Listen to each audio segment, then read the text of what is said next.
Sejam todos bem-vindos, muito boa noite. Vamos lá para a nossa aula de quarta-feira.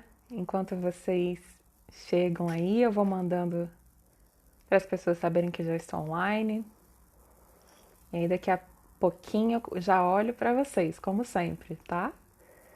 Sejam todos muito bem-vindos. Hoje a nossa reflexão vai continuar sendo sobre espiritualidade, sobre a nossa vida espiritual, sobre como ser de fato um instrumento do divino, sem pensar que isso é se desfazer da nossa própria personalidade, não é? Porque muita gente me escuta falar, seja instrumento, e aí é como se a gente tivesse que anular a nós mesmos, mas não é bem assim.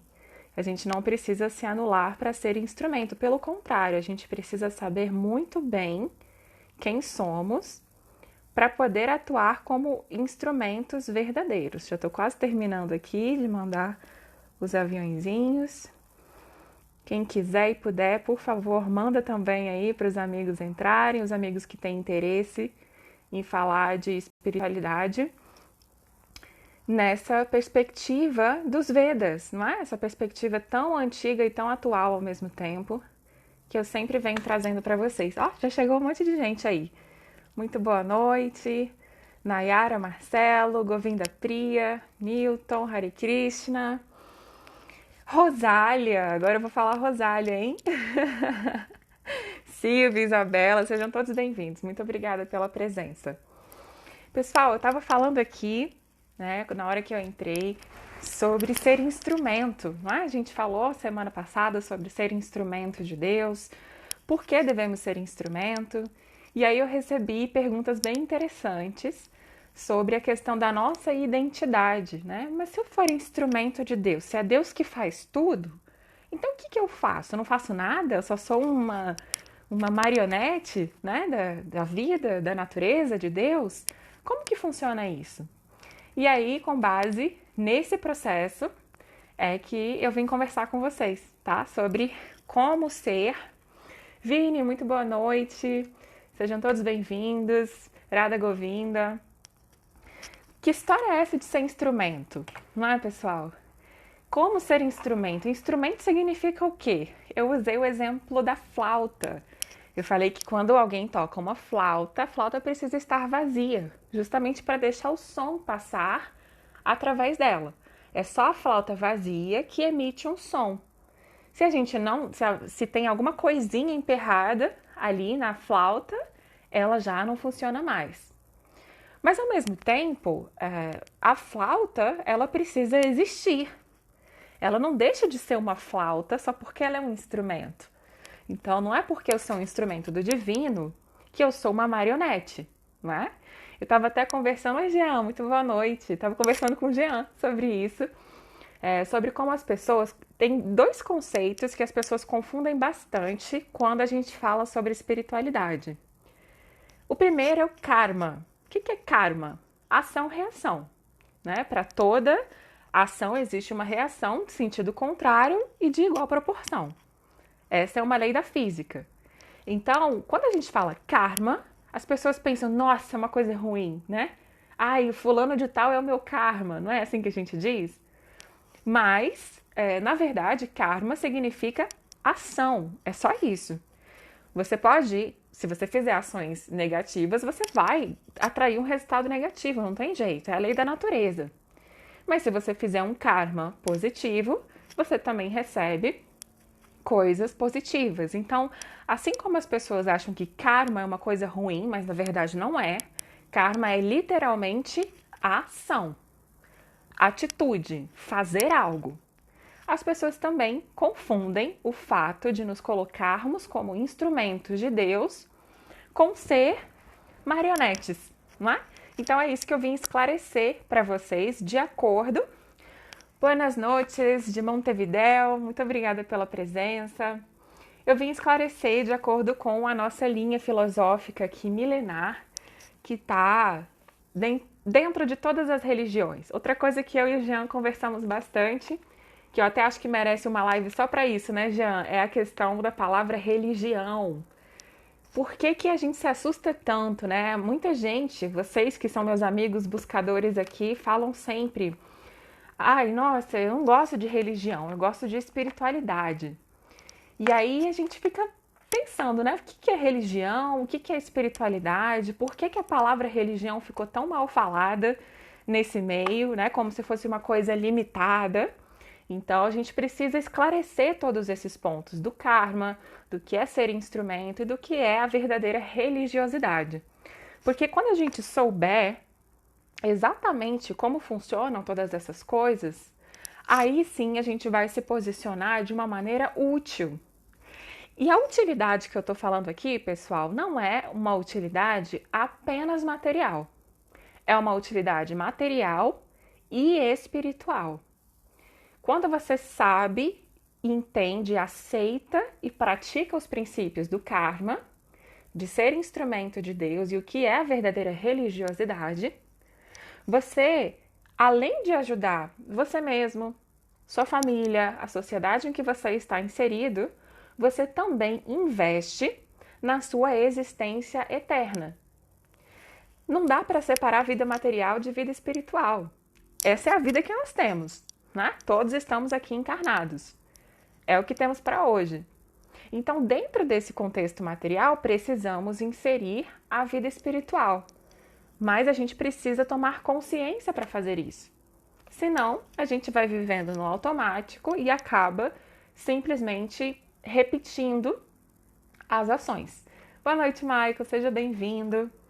Então, pessoal, para fundamentar esses três aspectos aqui que eu estou falando com vocês, eu vou ler um verso do Bhagavad Gita.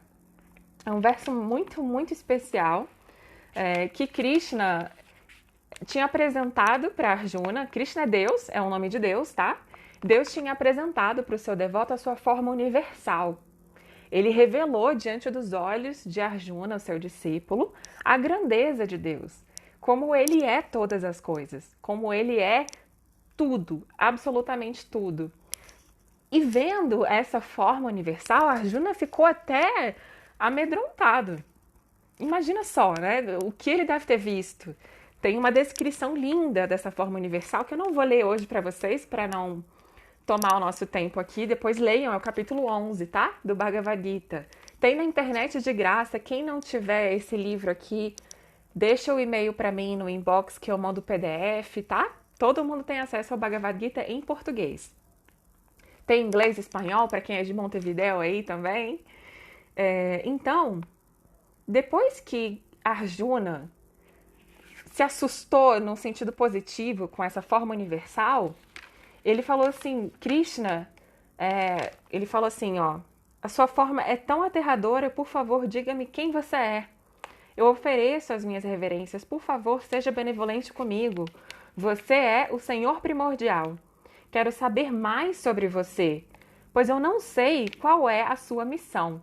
Vejam só que interessante, quando Deus demonstrou para Arjuna toda a sua potencialidade, ele passou já a não saber que missão é essa que você tem. Já que você é tudo, está em todas as coisas, qual que é esse seu propósito? E aí o Senhor Krishna disse, a suprema personalidade de Deus, disse, isso aqui é o verso 32 do capítulo 11, tá? Do Bhagavad Gita. Ele disse, eu sou o tempo, o grande destruidor dos mundos, e vim aqui para destruir essas pessoas. Com exceção de vocês, os Pandavas, todos os soldados aqui de ambos os grupos serão mortos. Se você não entende a história, não sai ainda. Vai dar para entender, espera aí. Portanto, levanta-te, prepare-se para lutar e conquistar a glória. Vença seus inimigos e desfrute um reino próspero. Através do meu arranjo, através das minhas ações, eles já estão mortos. E você é apenas um instrumento nessa luta. Era isso que eu queria trazer para vocês. Como assim? A guerra não tinha acontecido, né? Para quem não sabe, o Bhagavad Gita foi uma conversa que aconteceu no meio de uma guerra. Antes da guerra estourar, Krishna parou o tempo, porque ele é Deus, ele pode tudo, e ele falou todas essas instruções para Arjuna. E nesse momento em que ele mostrou sua forma universal, mostrou que ele tem todas as formas de Deus dentro dele, A Arjuna falou: quem é você e qual é a sua missão? E aí Deus disse: levanta e luta. Porque todas as pessoas aqui, o destino dessas pessoas já está traçado. Você é um mero instrumento na luta. Então, a gente precisa entender o que é ser instrumento. A primeira verdade sobre o karma, sobre religiosidade, que eu estava falando ali no comecinho, não é? Sejam bem-vindos todos, Cristiano, sejam todos bem-vindos. Mari, seja bem-vinda também. Quem não disse o nome, desculpa, que está subindo rápido aqui.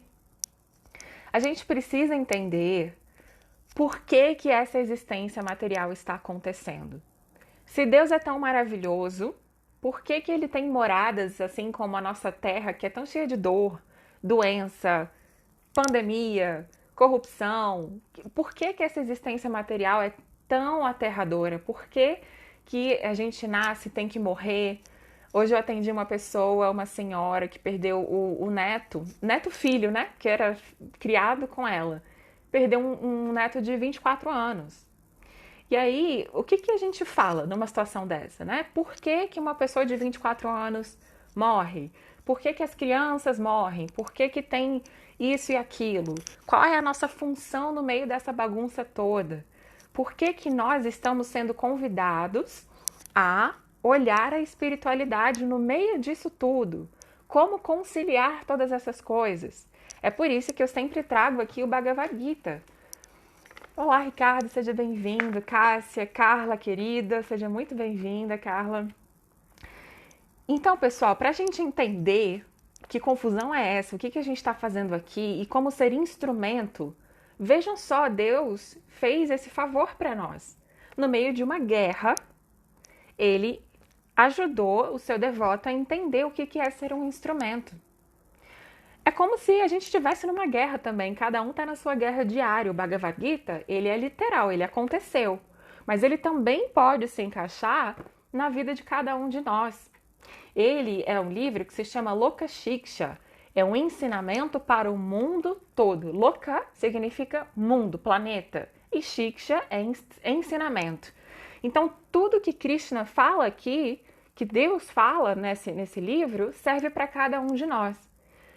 Então, a gente pode observar que Arjuna, vendo todo o esplendor de Deus, se assusta e diz: quem é você? Qual é a sua missão? E Krishna diz: eu vim aqui para fazer cumprir a minha vontade e você é um instrumento nessa luta. Então, meus amigos, o que eu quero dizer com tudo isso? A existência material está acontecendo também pela vontade de Deus. Deus não tem vontade de matar ninguém, Ele não tem vontade que ninguém seja humilhado, estuprado, violentado. Deus não tem essa vontade. Quem tem essa vontade são os nossos egos. Né? É o ego de alguém que se sente superior ao outro, que acha que o outro é apenas um objeto, que acha que o outro é só um corpo e que você pode destruir a pessoa ou destruir o corpo. Esse tipo de ego é o que perpetua as coisas ruins. Mas, ao mesmo tempo, até mesmo essas coisas estão sob a supervisão de Deus. Mas como assim? Peraí que deu um bug no sistema. Se Deus é amor, por que Ele permite que esses processos, que esses egos, que as pessoas façam ações ruins? Já que nada acontece sem que Deus queira. Então a gente precisa entender como conciliar essas verdades. É por isso que a gente precisa estudar, precisa entender o que é karma, como que a lei do karma funciona. Por que a lei do karma não pode ser quebrada, a não ser que você transcenda os modos da natureza material? Se a gente quiser, de fato, ser instrumentos de Deus, a gente precisa se encaixar no fluxo dele, para que a nossa inteligência, as nossas palavras, os nossos talentos, habilidades entrem como ferramentas do divino na melhoria da nossa própria vida e da vida dos outros. Mas eu preciso lembrar você que o objetivo desse mundo material, estou falando do mundo material, tá? Dessa plataforma aqui em que nós somos classificados de acordo com a cor da nossa pele, nós somos classificados de acordo com o número que tem na nossa conta bancária. Para esse mundo material, não existe interesse de que as coisas melhorem. Isso é um fato. É só você abrir qualquer jornal, entrar em qualquer site da internet. Por que que não existe interesse de que as coisas aqui melhorem? Porque quanto mais ignorância, medo, violência, pobreza, mais algumas pessoas podem desfrutar o que elas acreditam ser o mais importante. Então, o projeto divino, ele não está interessado em consertar o inconsertável. A gente tem livre-arbítrio. Não adianta eu chegar para uma pessoa, para um assassino hoje e falar, olha, não mata as pessoas. Só por eu falar isso, talvez ele não vá mesmo deixar de fazer essa ação. Mas então o que eu posso fazer? Qual que é a minha responsabilidade em relação a isso? Aí eu preciso entender a lei do karma. Tá dando para entender o raciocínio até aqui, pessoal? Eu tô falando de muitos aspectos aí, né, de muitas leis universais, mas eu quero ir trançando todas essas leis para que a gente se situe. Por que coisas ruins acontecem com por que coisas ruins acontecem com pessoas boas? Por que pessoas boas às vezes não prosperam? Por que o mundo tem que ser assim? O que Deus tem a ver com isso? Então, vamos lá. A primeira coisa para a gente saber é que tudo que sobe, desce, não é? Eu joguei esse batonzinho aqui, tudo que sobe, desce. A lei da gravidade não é uma questão de opinião. Não importa se eu concorde, se você não concorde, se a gente não acredite, a lei da gravidade funciona. A não ser que a gente crie um ambiente específico com gravidade zero, ela vai sempre funcionar. Então, se você não modifica o ambiente, isso está acontecendo. É por isso que a gente diz, também no Bhagavad Gita, na Bíblia, um devoto puro, uma pessoa autorrealizada, uma pessoa que já não tem esse ego mesquinho, ela está no mundo, mas é como se o karma não a afetasse mais. É como se ela estivesse num ambiente com gravidade zero. Ela não vai cair, ela não vai ter essa ação e reação. Ela vai flutuar, ela vai passar pela existência. Então, como que a gente pode construir esse local de gravidade zero à nossa volta? Primeiro, a gente precisa entender o ambiente. Não adianta querer criar um ambiente artificial para se livrar de uma lei universal como a gravidade, porque a realidade aqui é essa. A funcionalidade das coisas é assim. A gente teria, que se você quiser simplesmente burlar a realidade, você acaba criando mais trabalho. Vamos imaginar que eu quisesse realmente criar um lugar aqui que só tivesse gravidade zero. Se eu ficasse doente, precisasse de um antibiótico, por exemplo, não ia pingar, a gotinha não ia pingar, eu não ia conseguir colocar um acesso venoso para tomar o remédio. Eu teria que conseguir um outro tipo de remédio.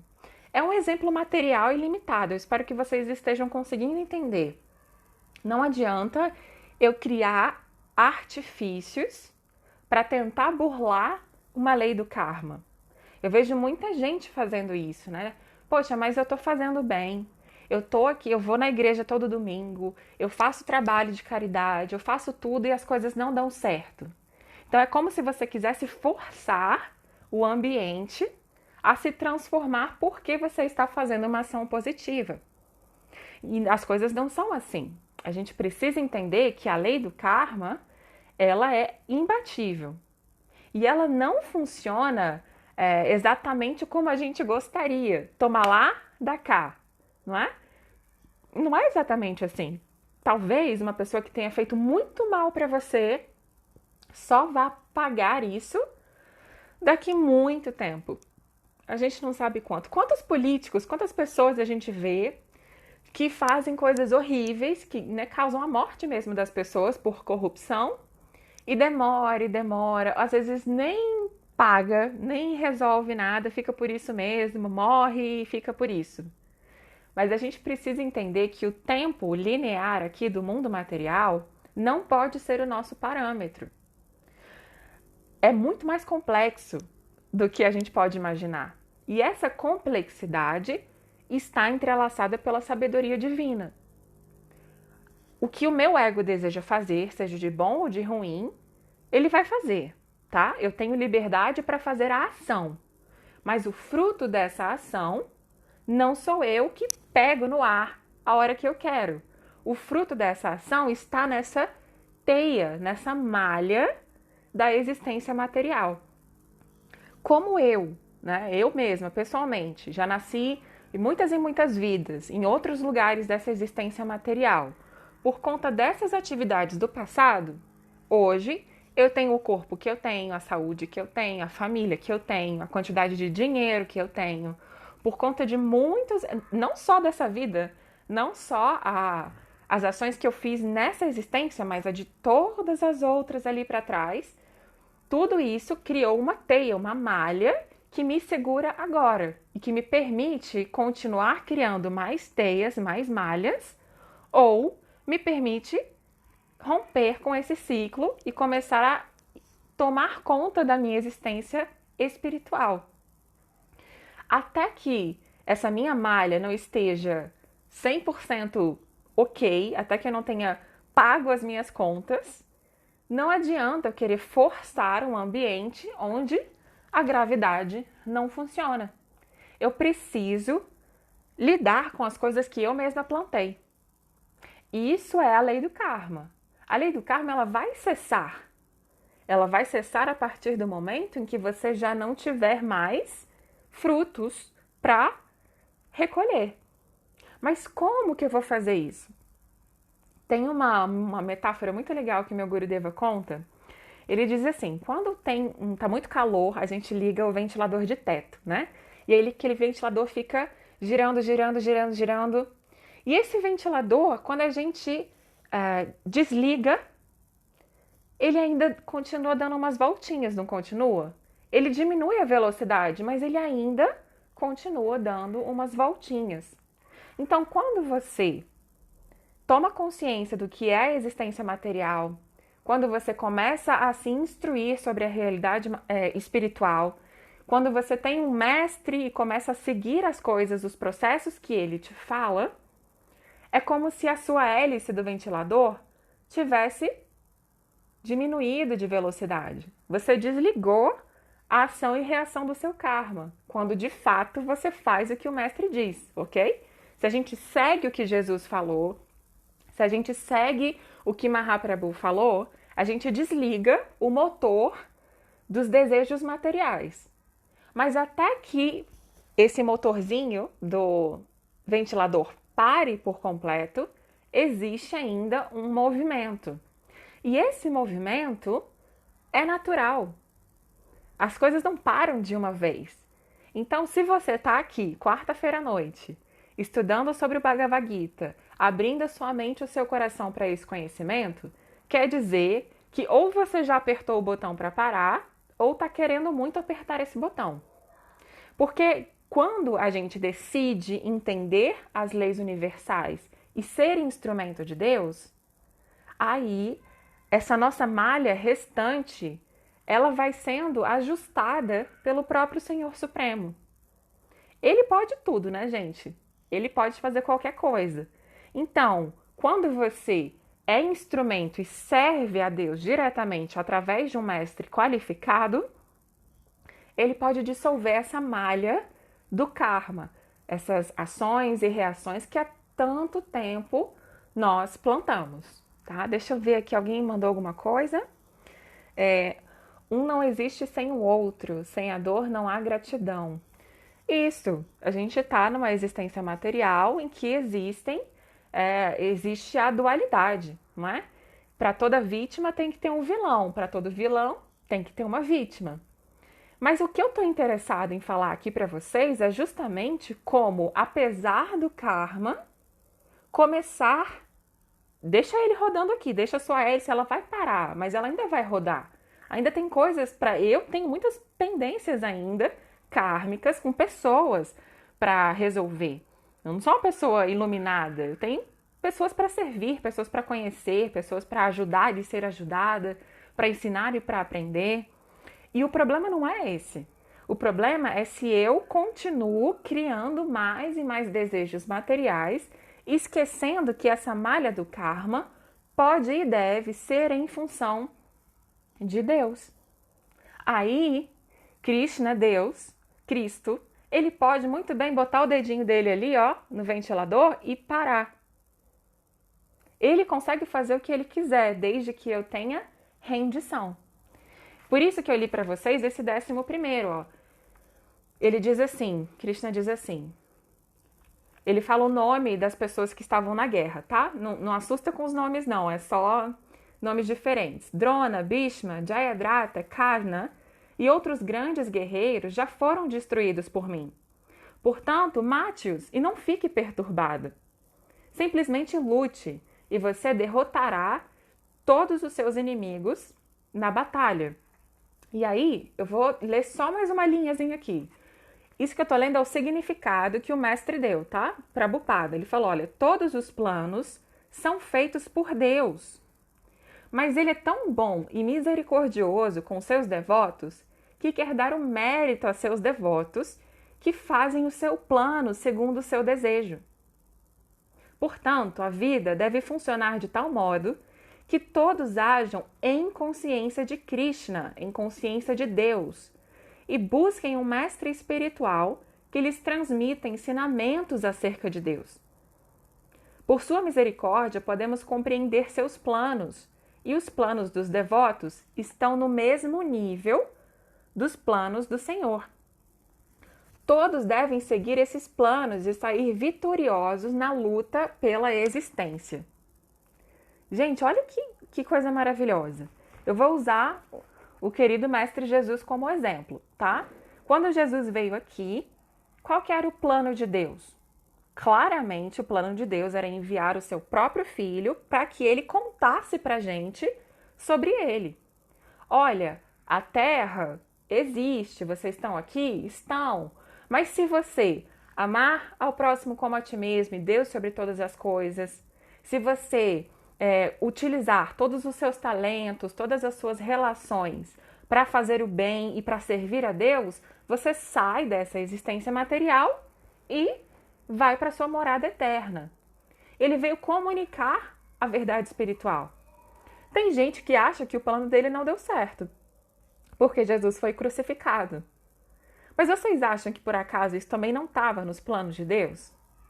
É isso que eu quero convidar vocês a refletirem. Por que que os planos de Deus, às vezes, parecem tão cheios de maldade, né? Como assim Deus quis que o seu filho fosse crucificado? É isso que a gente precisa entender para poder entrar nesses planos de Deus sem se confundir e sem julgar a Deus. É uma frase que parece boba, mas uma coisa é uma coisa, outra coisa é outra coisa. Os planos de Deus, eles são perfeitos. No meio de tudo isso que está acontecendo, existem vários planos materiais aqui que nós mesmos fomos criando. E Deus, Ele é o provedor de todas as coisas. Ele está aqui para sustentar e destruir e criar todas as coisas. Então, quando você se eleva a essa plataforma do Mestre, por exemplo, Jesus Cristo, quem estava andando com ele ali, quem tentou pelo menos fazer, não precisava nem fazer perfeitamente não, mas quem tentou fazer o que ele fez, elevou-se a essa plataforma.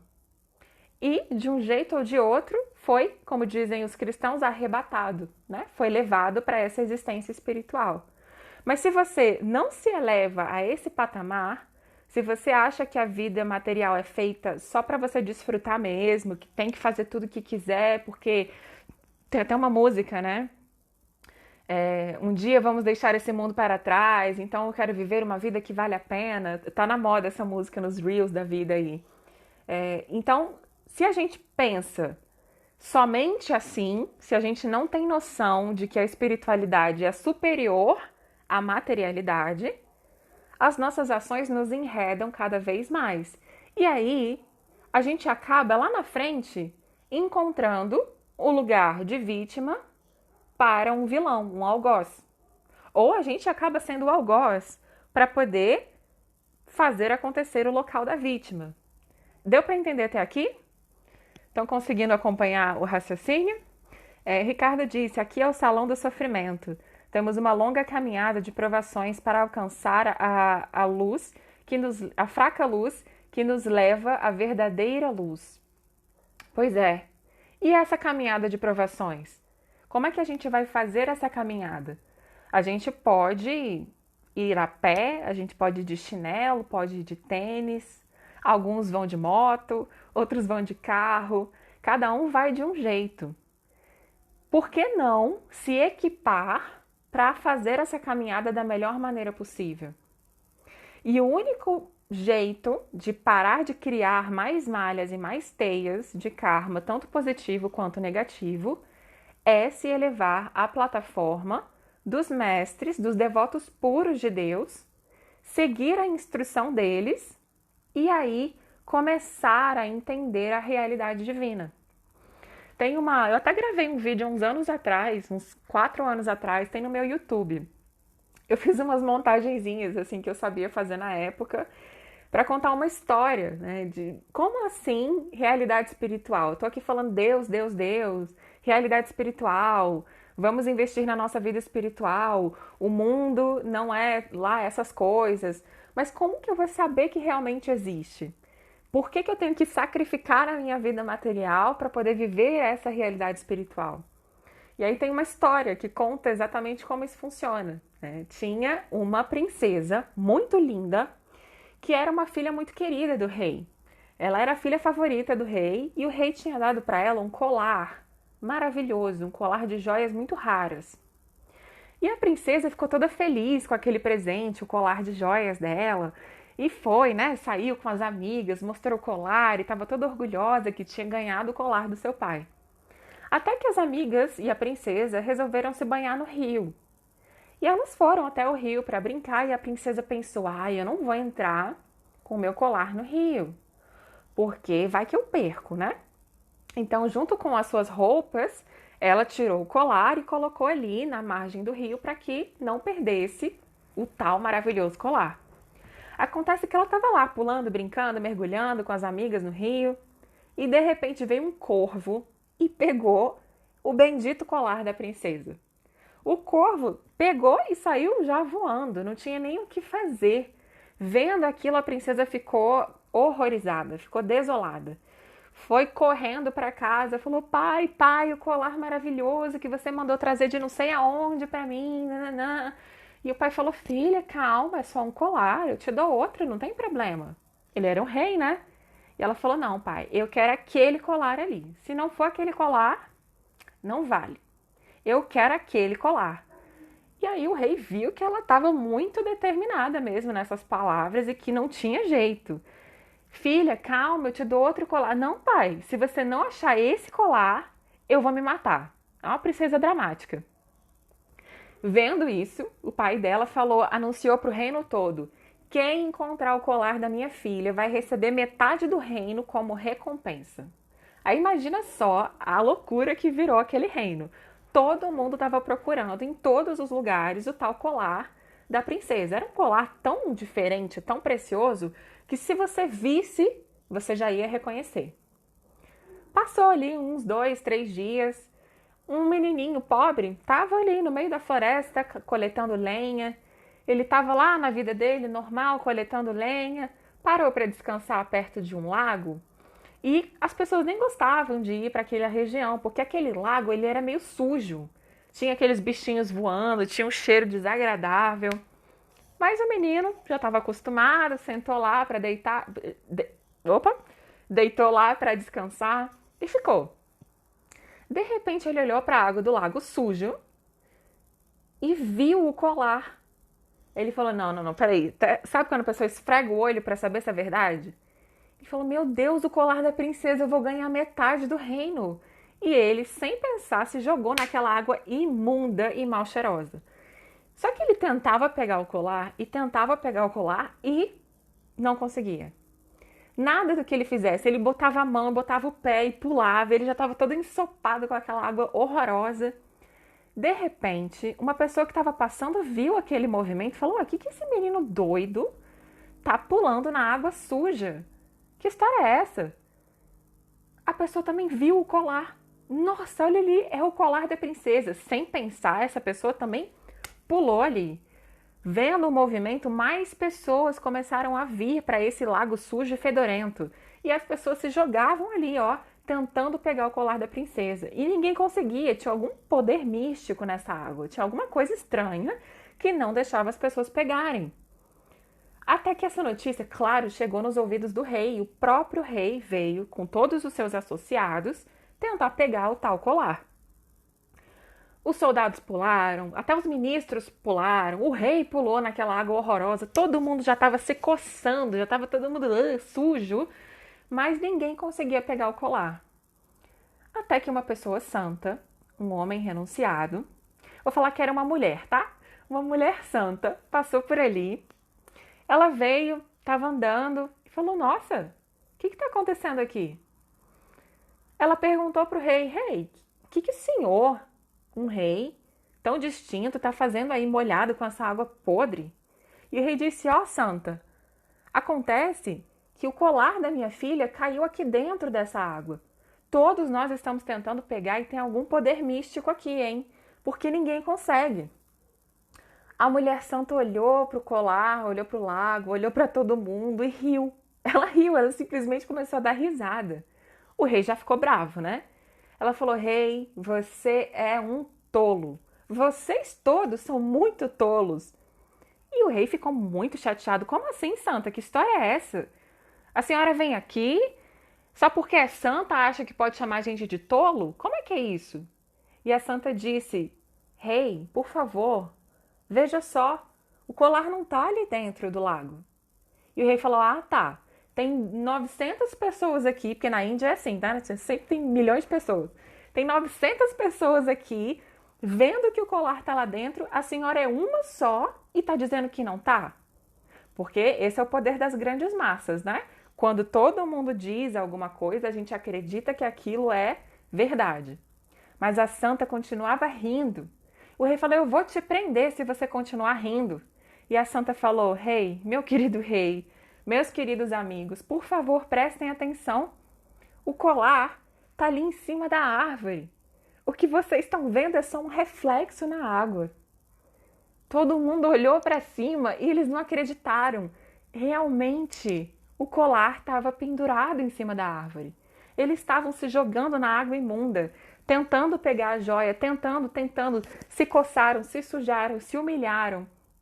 Quando uma santa veio e disse: a preciosidade está ali, eles não quiseram acreditar. Até que eles puderam, através da informação dessa santa, olhar, ter a disposição de olhar. Então é exatamente isso que a gente está tentando fazer aqui. Eu nunca vi Deus, tá? Eu não sou uma pessoa autorrealizada. Eu estou repetindo a palavra dos mestres porque eu tenho fé nessas palavras. Eu tenho fé que por repetir essas palavras e praticar, principalmente praticar essas palavras, a minha disposição de olhar para a realidade espiritual vai aumentar a cada dia mais. É assim que a gente vai parar de culpar Deus pelas coisas horríveis do mundo. É assim que a gente vai entender que o karma vai continuar acontecendo, quer a gente goste, quer a gente não goste. É assim que a gente vai entrar no fluxo divino dentro dos planos de Deus, mesmo estando aqui nessa realidade maluca que é a Terra. Se a gente não ouvir a palavra dos santos, se a gente não ler as escrituras, se a gente não aceitar a palavra de Deus, a gente vai ficar tentando entrar no lago sujo e fedorento para pegar uma joia que nem está ali. Então, ser instrumento de Deus é poder compreender toda essa ciência espiritual.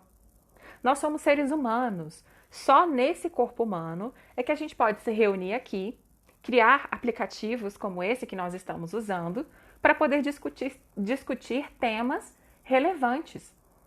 Senão a gente seria como os animais, a gente estaria simplesmente sobrevivendo. Mas não, a gente se questiona, peraí, não pode ser só esse mundo. Tem alguma coisa ali em cima da árvore que eu preciso ter olhos para ver. E como que eu vou ter olhos para ver a realidade espiritual? Eu tô com meu corpo aqui, meu corpo é limitado, eu não consigo nem ver vocês que estão assistindo aqui agora. Eu tenho a minha mente também é limitada. Eu consigo processar, fazer um raciocínio, mas tenho limites, eu posso esquecer as coisas, eu posso simplesmente, sei lá, não lembrar mais do que eu vim falar aqui hoje, porque a mente tem limitações. Então, se tudo tem limitações, se a gente não consegue, de fato, usar tudo isso para ver Deus, como que eu vou fazer? Se o meu corpo é limitado, a minha mente é limitada, o meu ego é limitado, o meu intelecto é limitado, se eu estou sujeita às leis do karma, como que eu vou conseguir me elevar? Aí eu vou repetir o que todos os grandes e verdadeiros mestres falaram: amar a Deus sobre todas as coisas e ao próximo como a ti mesmo. O que isso significa? É isso que nós precisamos entender aqui. O que é amar a Deus sobre todas as coisas? É entender que o colar está em cima da árvore. O colar não está aqui. A realidade material é apenas uma plataforma que existe para que a gente satisfaça desejos. O problema dos desejos materiais é que eles não se satisfazem, eles só aumentam. Lembra do exemplo do ventilador? Você desligou o ventilador, as espátulas dele estão quase parando. O desejo material está quase parando. Aí você vai, pum, liga de novo. Ele vai ligar e vai aumentar a velocidade. Aí você fala, ah, não, não quero mais. Ah, não, mas eu quero aumentar mais, eu quero usar mais. O problema da existência material é esse. Ah, então eu não quero. É que nem vício de substâncias. Se você não quer mais fumar, por exemplo, você precisa não fumar. Parece bobo, mas é assim. Se você fumar, ah, não vou fumar só mais um. Você vai querer fumar outro. Ah, não, mas só mais umzinho. Você vai querer fumar outro. Com os desejos materiais é a mesma coisa. Não tem essa de, eu vou gastar, vou fazer tudo o que eu quiser aqui, ó, vou fazer todas as besteiras que eu quiser, porque aí eu vou enjoar. Não vai enjoar. Porque você está gerando karma de acordo com essa sua ação. Então, esse tipo de desejo vai se manifestar de novo e de novo e de novo durante a sua existência. Então, se você desligou o motor do ventilador dos desejos materiais, não coloca mais o dedo ali. Se afasta. Vai cuidar das coisas da casa, ao invés de ficar ligando e desligando o motor do ventilador. Se afasta. O que é se afastar? Diga-me com quem andas e eu direi quem és. Se você se afasta das coisas materialistas, das besteiras que vão fazer a gente esquecer de Deus e fica perto dos devotos de Deus, das pessoas que têm esse mesmo interesse, pronto. Você consegue elevar as suas atitudes e, apesar do karma, entrar no fluxo divino. Isso é ser instrumento. Tem muita gente boa, desculpa essa afirmação um pouco polêmica, mas eu tenho que falar para vocês. Tem muita gente boa que vai para o umbral depois que morre. Aí, umbral é um meio termo, tá? É um lugar, é o nada, vamos dizer assim. Esse umbral, né? As pessoas têm muito medo do umbral, né? Nossa, umbral. Ah, é um lugar que tem almas sofredoras, os suicidas vão para o umbral. Mas tem muita gente boa que vai para o umbral. Sabe por quê? Porque só fez as ações para si mesmo, para meia dúzia de pessoas em volta e não entendeu que a existência material não é sobre bondade, apenas. Conseguiram entender isso aí? Foi muito pesado, não foi? O umbral tá cheio de gente boa. Então a gente não quer simplesmente ser bom. Eu falei isso na aula passada. Ser bom não é espiritualidade. Ser bom é uma característica da espiritualidade. Mas se fosse só isso, o umbral não estava tão cheio assim. Tantas pessoas que não têm noção do que é a vida espiritual.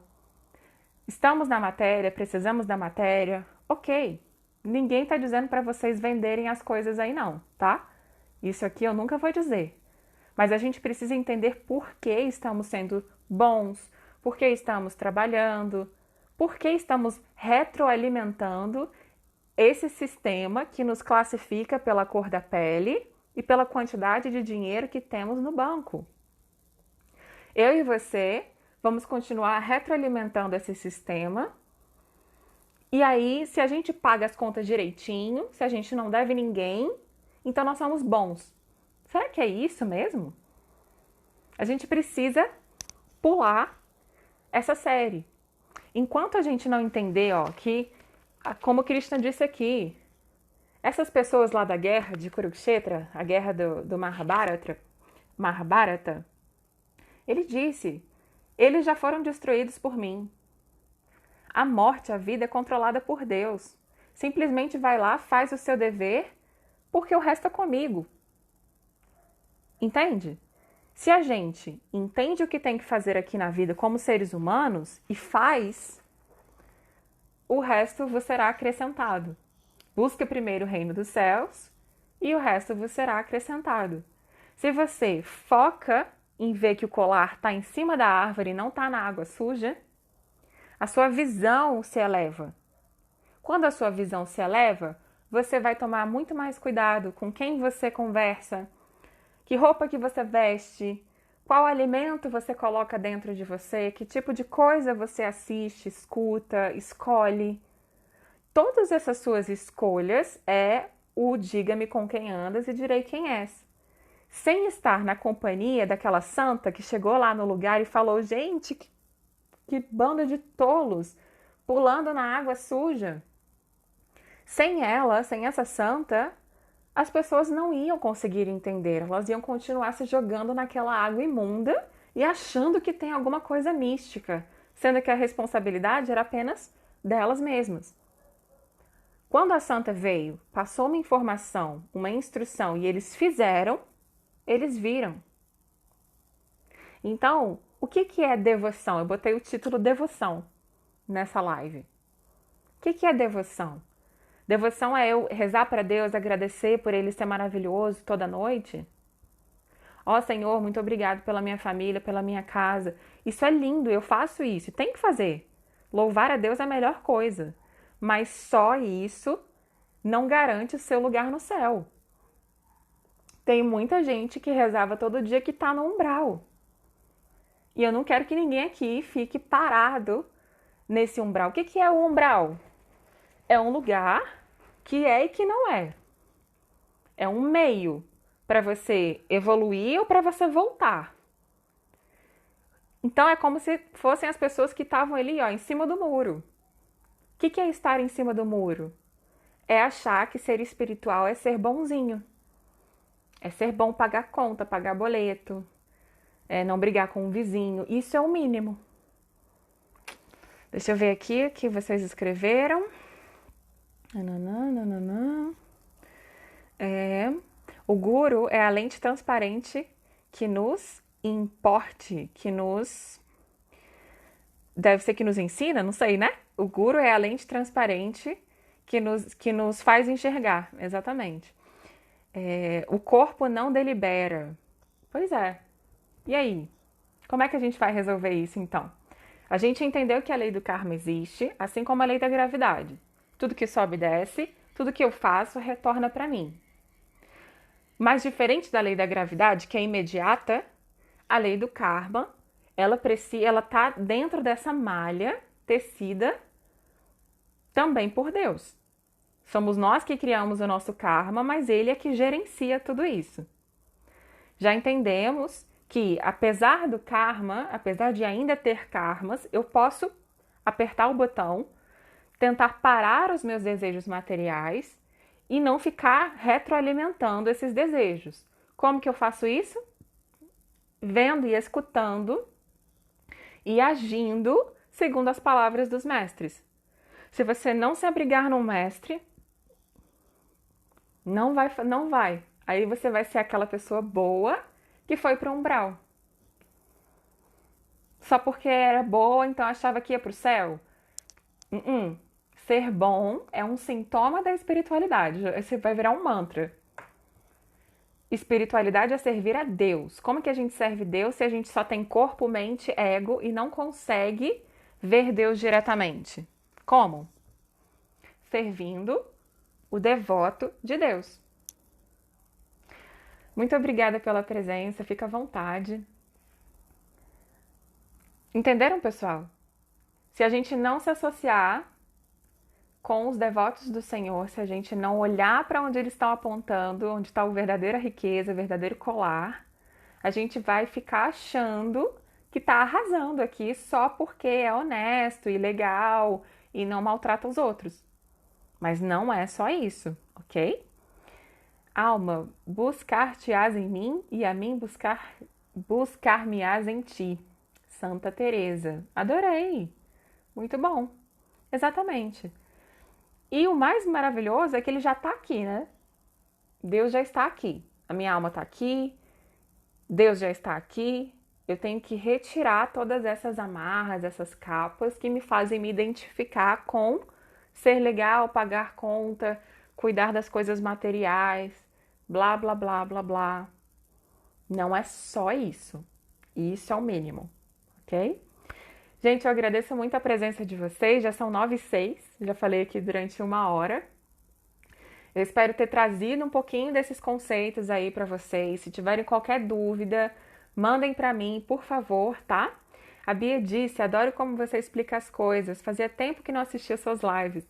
Hoje está sendo especial, pois estava me questionando hoje mesmo sobre tudo isso. Eu que agradeço, Bia, porque você é muito fofa. E é isso, né? Quando a gente pergunta, Deus manda, né? Essas respostas pra gente. Então, para quem quiser entender mais sobre a lei do karma, por que as coisas ruins acontecem com pessoas boas, por que Deus não simplesmente para esse planeta Terra, por que ele não impede as coisas, e como que, estando em vida, sendo pai, sendo mãe, sendo profissional, a gente pode se elevar a Deus, leia o Bhagavad Gita. Se não vai precisar mudar a sua religião, tá? De jeito nenhum. Continua sendo cristão, continua sendo o que você for, apenas adquira mais conhecimento para você entender as leis universais e como que Deus atua seguindo essas leis universais, tá bom? Muito obrigada, muito boa noite para todos. Eu aceito sempre sugestões, tá? Para os temas das aulas e a gente se vê na quarta-feira que vem. Hare Krishna, até mais. Ah, vamos cantar um pouquinho, né? De Hare Krishna? Senão não tem graça. Deixa eu ver onde é que tá a minha... Ih, não tá aqui. Vai na palma mesmo, tá? Eu vou cantar o Maha Mantra, que é um mantra que contém todas essas informações dentro dele. Não tem nada a ver com religião, não tô querendo converter ninguém. Simplesmente eu tô trazendo para vocês a informação de um mantra que tá em todos os Vedas e que tem todas as informações dentro dele. Então, quando você canta o Maha Mantra, você acessa a resposta que você precisa. Ele é um remédio universal que vai se adaptando ao coração de cada um que acessa esse Maha Mantra. Então, quando você cantar esse Maha Mantra comigo, você não vai estar adorando um Deus diferente. Você está adorando Deus que é um só. Até porque Deus não tem muitos deuses. É um só, com várias formas diferentes, tá bom? Deixa eu escrever aqui para vocês o Maha Mantra. A gente canta um pouquinho. E Hare Krishna, Hare Krishna. Deixa eu botar aqui. Krishna, Krishna, Hare Hare. Hare Rama, Hare Rama. Rama Rama, Hare Hare. É assim, ó. Hare Krishna, Hare Krishna. Krishna, Krishna, Hare Hare. Hare Krishna, Hare Krishna. Opa! Eu acho que eu escrevi 2 vezes. Hare Krishna, Hare Krishna. Krishna, Krishna, Hare Hare. Hare Rama. Deixa eu apagar aqui. E é tão difícil escrever nesse negócio aqui, né? Hare Rama. Hare Rama. Rama Rama. Hare Hare. Vamos ver se vai. Send. Foi, né? Pronto. Esse é o mantra, tá? É facinho. Eu vou cantar, depois vou entoar né? Porque cantar, nem sempre a gente pode, né? Assim, às vezes não pode fazer barulho num lugar. Então você não precisa cantar o Mahamantra assim, Hare Krishna, Hare. Você pode entoar. Você pode dizer. Vamos fazer assim hoje, tá? Hare Krishna, Krishna Krishna, Hare Hare. Hare Rama, Rama Rama, Hare Hare. Hare Krishna, Krishna Krishna, Hare Hare. Hare Rama, Rama Rama, Hare Hare. Hare Krishna, Krishna Krishna, Hare Hare. Hare Rama, Rama Rama, Hare Hare. Hare Krishna, Krishna Krishna, Hare Hare. Hare Rama, Rama Rama, Hare Hare. Hare Krishna, Krishna Krishna, Hare Hare. Hare Rama, Rama Rama, Hare Hare. Hare Krishna, Krishna Krishna, Hare Hare. Hare Rama, Rama Rama, Hare Hare. Quando você cantar esse mantra, eu quero que você preste atenção na vibração que ele deixa no seu corpo. Dá para sentir no corpo, tá? Quando você cantar, fecha um pouquinho a boca depois e sente a vibração. Hare Krishna, Krishna Krishna, Hare Hare. Hare Rama, Rama Rama, Hare Hare. Só percebe, sem julgamento. Hare Krishna, Krishna Krishna, Hare Hare. Hare Rama, Rama Rama, Hare Hare. Hare Krishna, Krishna Krishna, Hare Hare. Hare Rama, Rama Rama, Hare Hare. Hare Krishna, Krishna Krishna, Hare Hare. Hare Rama, Rama Rama, Hare Hare. Hare Krishna, Krishna Krishna, Hare Hare. Hare Rama, Rama Rama, Hare Hare. Hare Krishna, Krishna Krishna, Hare Hare. Hare Rama, Rama Rama, Hare Hare. Se você cantar isso 5 minutinhos de manhã, 5 minutinhos à noite, é tudo que você precisa para atrair as respostas que você quer em relação ao colar que está lá em cima da árvore, tá bom? Experimentem e qualquer dúvida, tô sempre aqui. Hare Krishna, até a próxima. Até quarta-feira que vem. Ai, quarta-feira que vem não, meu Gurudeva vai chegar no Brasil e eu não vou dar aula na quarta-feira que vem, mas aí na outra já dou aula para vocês, tá bom? Haribol!